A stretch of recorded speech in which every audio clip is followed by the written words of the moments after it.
नमस्कार, हूनबिल टीवी देख रहे हैं आप। मैं हूं आपके साथ विशाल कर। खबरों की शुरुआत करेंगे। उत्तराखंड दौरे के तीसरे दिन बीजेपी के राष्ट्रीय अध्यक्ष नितिन नवीन देहरादून के टपकेश्वर मंदिर पहुंचे, जहां उन्होंने पार्टी के दिग्गज नेताओं की मौजूदगी में मंदिर में पूजा पाठ किया है। टपकेश्वर मंदिर पहुंचने पर महिलाओं ने भी उनका भव्य स्वागत इस दौरान किया है।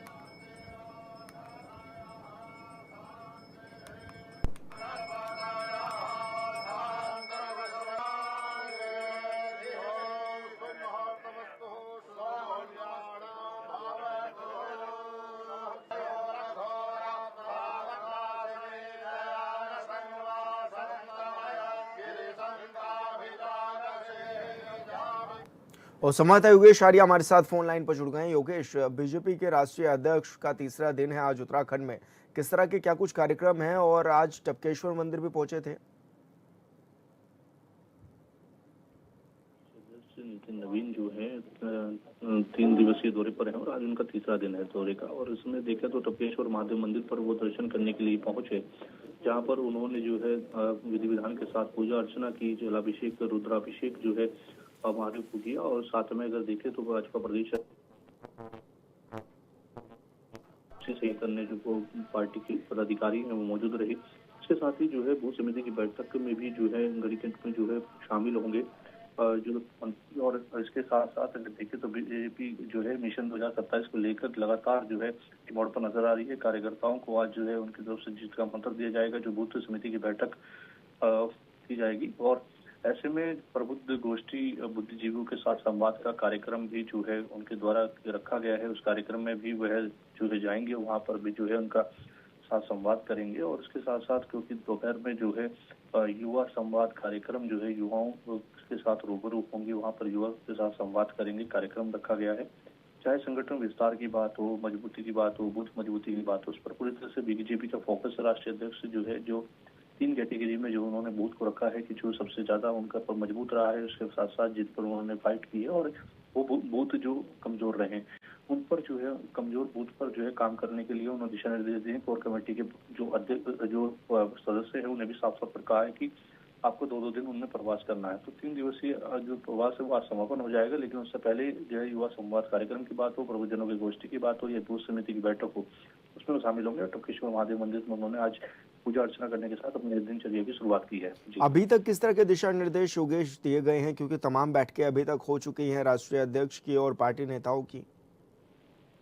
देखिए, अब तक की अगर बैठकों की बात की जाए तो जिस तरह से सांसद विधायकों के साथ बैठक हुई, इसमें उन्होंने सीधे तौर पर जो है उन्हें कहा है कि अपने क्षेत्र के उन बूथों को मजबूत करिए जो कि जो है पूरी तरीके से जो है कमजोर हैं। बीजेपी के लिए वहां पर जो लोकसभा के चुनाव की बात रही हो, चाहे विधानसभा चुनाव की बात रही हो, जहां पर उन्हें वहां पर मजबूती नहीं मिल पाई है, तो वहां उनको मजबूत करने के दिशा निर्देश उनको दिए हैं। क्योंकि बीजेपी का हमेशा मूल मंत्र रहता है कि बूथ जीतो चुनाव जीतो, तो उसको लेकर पूरी तरह से फोकस किया जा रहा है। इसके साथ साथ पदाधिकारियों की बात हो, जो मोर्चे के पदाधिकारी उनको भी दिशा निर्देश दिए हैं कि वे पूरी तरह से इन चीजों का फीडबैक लेके आखिरकार पार्टी के लेवल पर जिस तरह के कार्यक्रम चलाए जा रहे हैं उनको किस तरह से उनका क्रियान्वयन हो रहा है। 12 साल प्रधानमंत्री नरेंद्र मोदी के कार्यकाल को हुए हैं, उसको लेकर के जनता के बीच जाने, संवाद करने, लोगों को उनके कार्यकाल के बारे में बताने के लिए भी जो जानकारी दी गई है उसके बारे में उन्होंने कहा है कि पूरे फीडबैक लेना है और जनता तक जो है संवाद हो, इसकी पूरी सुनिश्चितता करनी है। जी बिल्कुल योगेश, बहुत शुक्रिया आपका तमाम जानकारी साझा करने के लिए। उत्तराखंड में 2027 विधानसभा चुनाव को लेकर भारतीय जनता पार्टी ने अभी से माइक्रो लेवल पर तैयारियां शुरू कर दी है। बीजेपी के राष्ट्रीय अध्यक्ष नितिन नवीन के 3 दिवसीय उत्तराखंड दौरे के दौरान तमाम बैठकों में सबसे ज्यादा फोकस बूथ मैनेजमेंट पर दिखाई दिया है। देहरादून में कोर कमेटी, कैबिनेट, सांसद, विधायक, प्रदेश पदाधिकारी, मोर्चा पदाधिकारी, मेयर और निकाय अध्यक्षों के साथ हुई बैठक में साफ संदेश दिया गया है कि 2027 में जीत का रास्ता बूथ से होकर ही निकलेगा। पार्टी ने उन बूथों की पहचान शुरू कर दी है जहां बीजेपी कमजोर रही या फिर मुकाबला कड़ा देखने को मिला।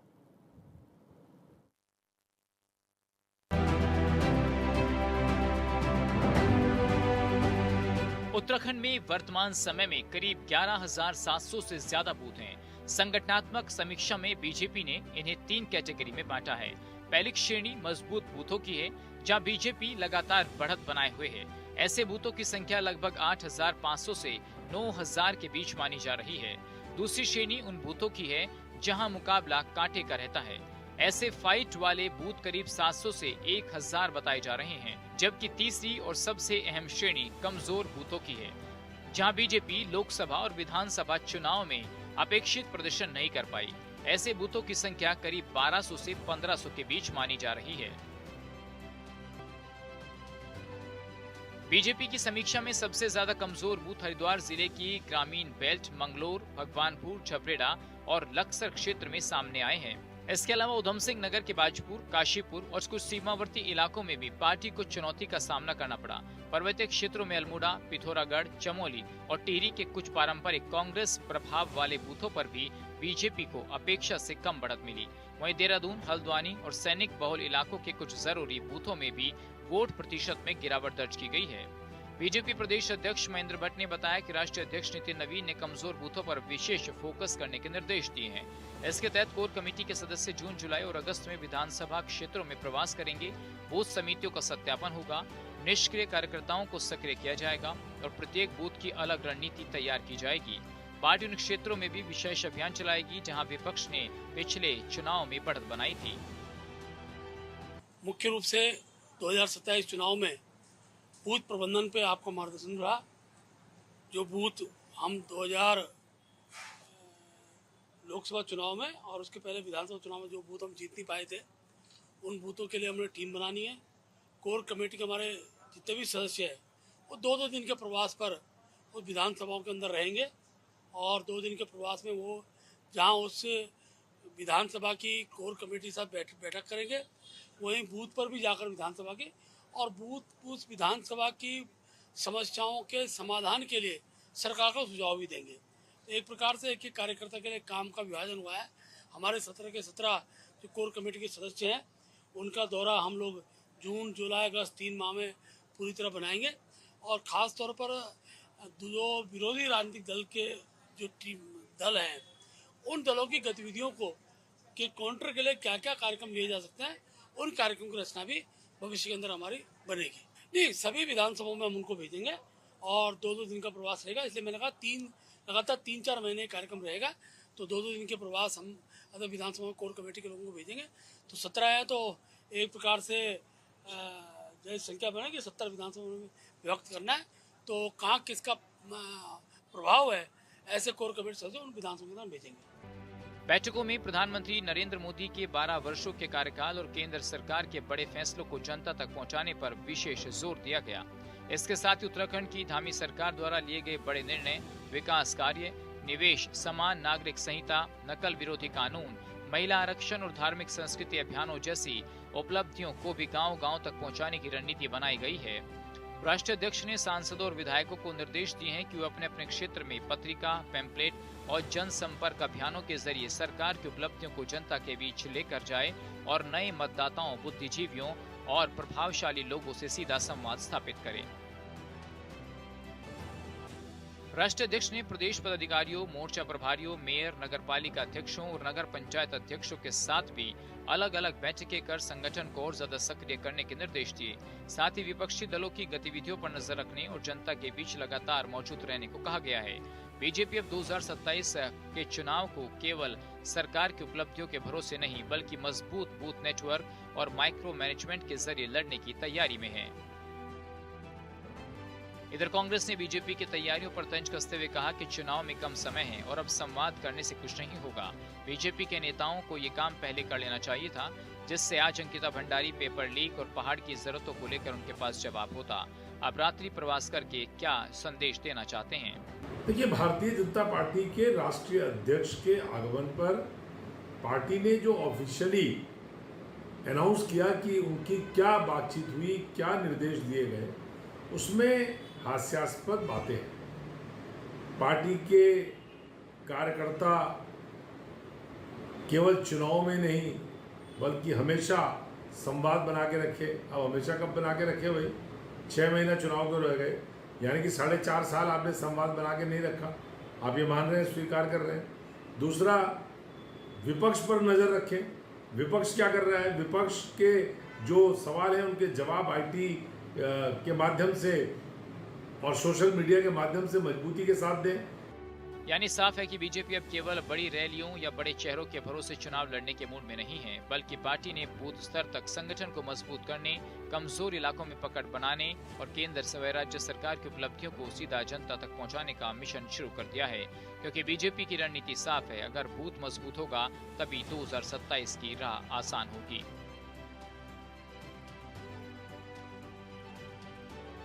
Bureau report, hornbill TV.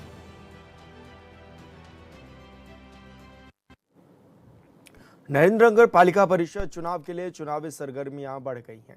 राज्य निर्वाचन आयोग के अनुसार 9 जून को मतदान और 11 जून को मतगणना होगी। इस नगर पालिका में कुल 3,596 मतदाता हैं। वहीं कांग्रेस ने नामांकन के दौरान बाजार में भव्य जुलूस निकाला। पूर्व विधायक ओम गोपाल रावत और कांग्रेस अध्यक्ष पद प्रत्याशी राजेंद्र सिंह गुसाई ने बीजेपी पर धर्म जाति की राजनीति के आरोप भी लगाए हैं। उन्होंने कहा है कि जनता अब कांग्रेस की ओर है। कांग्रेस ने भारी मतों से जीत का दावा भी किया है।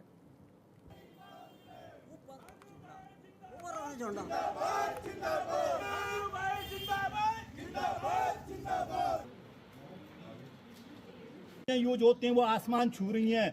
बहुत हताशा और निराशा का वातावरण है, जिसका जवाब नरेंद्र नगर के सम्मानित जनता, बहुत पढ़े लिखे लोग, सम्मानित लोग नरेंद्र नगर में निवास करते हैं। ये अपने वोट के माध्यम से जो है चोट देंगे नरेंद्र मोदी को और उत्तराखंड की सरकार को, कि अगर सही काम नहीं करोगे, जो है ऐसे ही जो है जनता को उनके हालातों पे छोड़ दोगे। यहाँ तो लग ही नहीं रहा कोई सरकार होगी। ये जो यहाँ नरेंद्र नगर में जो चुनाव होता है, ये तो डराने का, धमकाने का होता है। यहाँ कभी प्रजातांत्रिक ढंग से चुनाव होता ही नहीं है। यहाँ पे मैक्सिमम कर्मचारी रहते हैं और कर्मचारियों को ट्रांसफर के माध्यम उनकी पोस्ट डराया जाता है। लेकिन हम यहाँ की सम्मानित जनता से निवेदन करते हैं कि आप जो हैं अपने बुद्धि विवेक से निर्णय लीजिए, निडरता के साथ वोट दीजिए। कांग्रेस पार्टी आपके साथ कंधे से कंधा मिलाकर चलेगी, कोई आपको छू तक नहीं सकता है।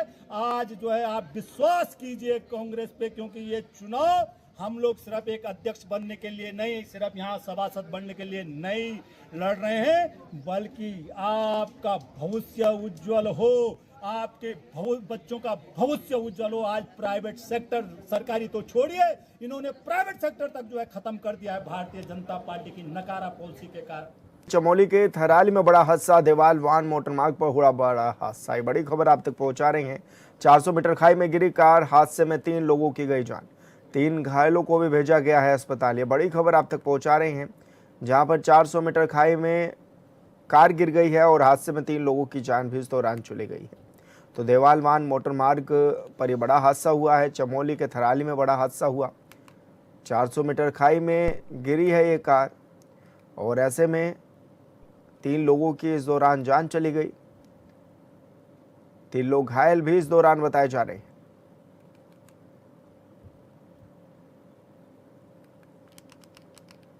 तो बड़ी खबर आप तक पहुंचा रहे हैं, जहां पर चमोली के थराली में बड़ा हादसा हुआ।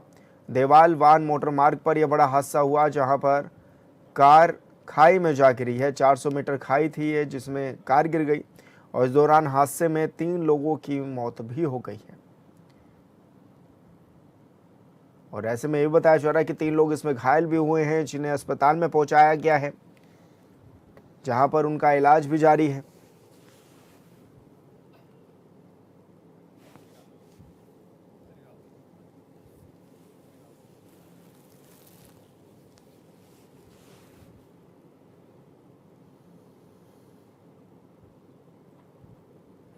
तो बड़ी खबर आप तक पहुंचा रहे हैं, जहां पर कार खाई में जा गिरी। चमोली से बड़ी खबर मिल रही है। थराली में बड़ा हादसा ये हुआ है, जहां पर 400 मीटर गहरी खाई में कार जा गिरी और हादसे में इस दौरान 3 लोगों की जान चली गई, जबकि 3 लोग इसमें घायल भी हो गए। तो घायलों का अस्पताल में इलाज भी जारी है। और संवाददाता मोहन गिरी हमारे साथ फोन लाइन पर जुड़ गए हैं। मोहन, क्या कुछ वजह रही इस बड़े हादसे की और अभी क्या कुछ हालत बताई जा रही है जो 3 घायल हैं उनकी? 5:50 मिनट ये घटना बताई जा रही है जब देहरादून से लोहाजंग के लिए चली एक कार, इको कार, अपने लुवानी के आसपास से अनियंत्रित होकर खाई में जा गिरी है। 400 मीटर की खाई बताई जा रही है, जिसमें 3 लोगों ने की दर्दनाक मौत मौके पर ही हो गई है। वाहन में पूरे 6 लोग सवार बताए जा रहे थे, 3 इसमें घायल है और 3 मृतक बताए जा रहे हैं। जो 3 घायल है उनका इलाज राहत बचाव कार्यों के बाद प्राथमिक स्वास्थ्य केंद्र देवाल में चल रहा है। उसमें से भी 2 लोगों की स्थिति गंभीर बताई जा रही है। सूत्रों से जो जानकारी मिली है उसमें अभी तक ये मालूम चल रहा है कि अपने परिजनों की अंत्येष्टि के लिए ये लोग अपने घर बांध जा रहे थे और लुवानी के आसपास कार अनियंत्रित होकर खाई में जा गिरी, जिसमें 3 लोगों की दर्दनाक मौत हुई है। तो अभी जो घायल है उनका किस तरह से इलाज जारी है मोहन, और क्या अभी हालत ठीक है उनकी? वाहन में जिस तरीके से 6 लोग सवार बताए जा रहे हैं और 3 मृतक बताए जा रहे हैं, वहीं अन्य जो 3 लोग हैं वो घायल बताए जा रहे हैं। इसमें 2 लोगों की स्थिति अभी भी गंभीर बनी हुई है और अभी तक जो जानकारी निकल के आई है कि इन्हें एयर एम्बुलेंस के द्वारा एयरलिफ्ट करके हायर सेंटर भेजा जा सकता है। बिल्कुल मोहन, बहुत शुक्रिया आपका तमाम जानकारी साझा करने के लिए। उत्तराखंड हाईकोर्ट में सितारगंज सहकारी चीनी मिल कर्मचारियों की याचिका पर सुनवाई हुई है।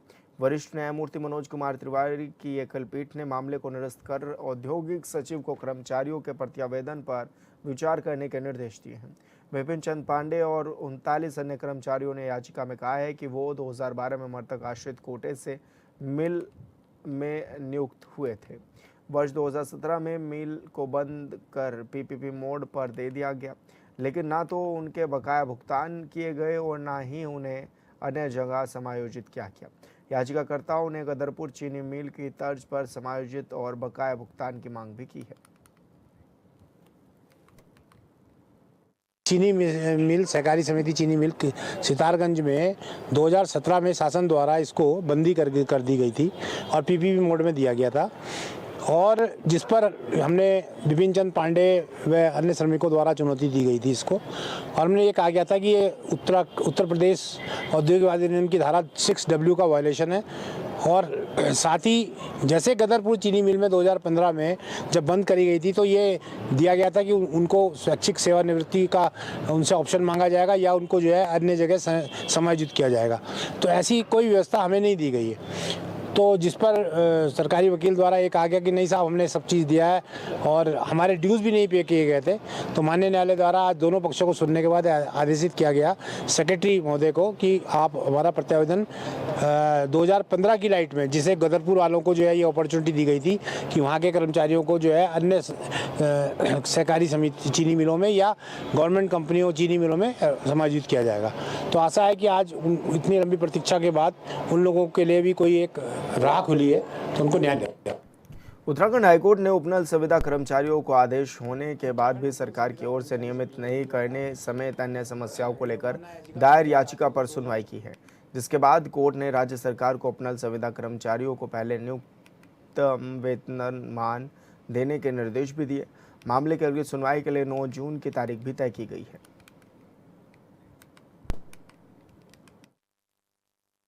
उत्तराखंड उपनल संविदा कर्मचारी संगठन द्वारा अवमानना याचिका संख्या 402/2024 दायर कर कुंदन सिंह बनाम उत्तराखंड राज्य में जो खंडपीठ का निर्णय था उसे लागू करने की मांग की गई थी, जिसमें नियमितीकरण, मिनिमम पे स्केल और डीए विद एरियर्स और प्लस जीएसटी ना काटे जाने की बात थी।